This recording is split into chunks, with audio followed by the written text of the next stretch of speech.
നമ്മൾ എനിക്കൊന്നും വേണ്ട. സർ, ഇന്നൊരു ഹോംവർക്ക് പറഞ്ഞിരുന്നു. എടി പഠിപ്പി, ഒന്നും മിണ്ടാതിരിക്കടി.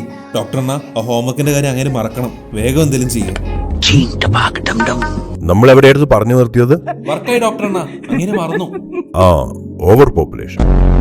അപ്പൊ നമ്മളെ പരിപാടി കൈവേൽ ചിക്കൻ. അയ്യോ എന്റെ റോക്കറ്റ്, ആ ഫാൻ ഓഫ് ആക്കടാ. എന്തൊരു സൗണ്ട് ആടോ ഇവിടെ? ഞങ്ങളുടെ ക്ലാസ്സുകാർക്കും പഠിക്കണ്ടേ? എടാ അതേ അവള് വരുന്നുണ്ട്, പോയി സംസാരിക്കടാ. എടി അശ്വതി, നീ വലിയ AI ഇൻഫ്ലുവൻസർ ഒക്കെ അല്ലേ? എനിക്ക് നല്ലൊരു ലാപ്ടോപ്പ് വേണം. എന്തെങ്കിലും സജഷൻസ് ഉണ്ടോ? എടാ നീ ഓക്സിജനിലേക്ക് വിട്ടോ. ഓക്സിജന്റെ 25th ആനിവേഴ്സറിയുടെ ഭാഗമായി സ്റ്റുഡൻസിന് നല്ല വിലക്കുറവ് ലാപ്ടോപ്പ് കിട്ടും. ID കാർഡായി വാങ്ങാൻ പോണ സ്റ്റുഡൻസിന് 799 റുപ്പീസിന്റെ ഗിഫ്റ്റ്സും കിട്ടും. എടാ നീ ഇതൊക്കെ കഴിഞ്ഞ് കാനഡയിൽ പോകാനല്ലേ? ഓക്സിജനിൽ ലാപ്ടോപ്പിന് ഇന്റർനാഷണൽ വാറണ്ടിയും കിട്ടും. പിന്നെ 0 റുപ്പീസിൽ തുടങ്ങുന്ന EMI and exchange offers. Achu, ദാ ചോക്ലേറ്റ് ഞാൻ നിനക്ക് വാങ്ങിയതാ. Thank you captain. എങ്ങനെ ഇരിക്കുന്നു?